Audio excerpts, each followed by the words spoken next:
সাতক্ষীরা সরকারি বালিকা উচ্চ বিদ্যালয়ে আড়ম্বরে অনুষ্ঠিত হচ্ছে সরস্বতী পূজা।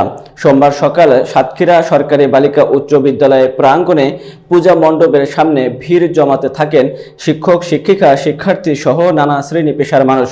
জ্ঞান লাভের আশায় মায়ের রাতুর চরণে পুষ্পাঞ্জলি প্রদান করেন শিক্ষার্থীরা। বিস্তারিত দেখুন মোকাররম বিল্লাহ ইমনের প্রতিবেদনে। অজ্ঞতার অন্ধকার দূর করতে কল্যাণময়ী দেবীর পাদপদ্মে প্রণতি জানান তারা। পূজা চলাকালীন উলু ও শঙ্খ ধ্বনিতে মুখরিত হয়ে ওঠে স্কুলের পূজা মণ্ডপ।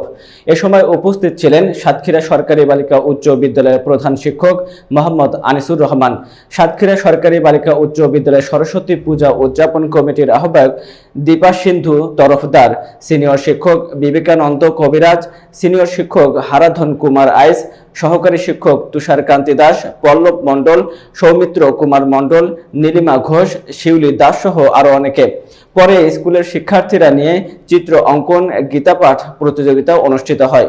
সাতক্ষীরা সরকারি বালিকা উচ্চ বিদ্যালয়ের প্রধান শিক্ষক মোহাম্মদ আনিসুর রহমান বলেন, ধর্ম যার যার, উৎসব সবার। জাতি ধর্ম নির্বিশেষে স্কুলের সকল শিক্ষক শিক্ষার্থী ভেদাভেদ ভুলে এই আনন্দ আয়োজনে সামিল হয়েছে। অর্পণা রানী মণ্ডল নামের এক শিক্ষার্থী বলেন, মা সরস্বতী বিদ্যার দেবী। আমরা যেহেতু শিক্ষার্থী, আমরা যেন ঠিক মতো পড়াশোনা করতে পারি সেটা মায়ের কাছে কামনা করেছি। পড়াশোনার পাশাপাশি আমরা যেন ভালো মতো সাহিত্য সংস্কৃতি চর্চা শুদ্ধভাবে করতে পারি এবং এসএসসি পরীক্ষায় ভালো পরীক্ষা দিয়ে ভালো করতে পারি।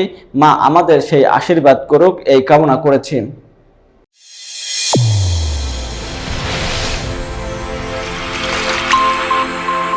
চ্যানেল A1 হৃদয়ের স্পন্দন।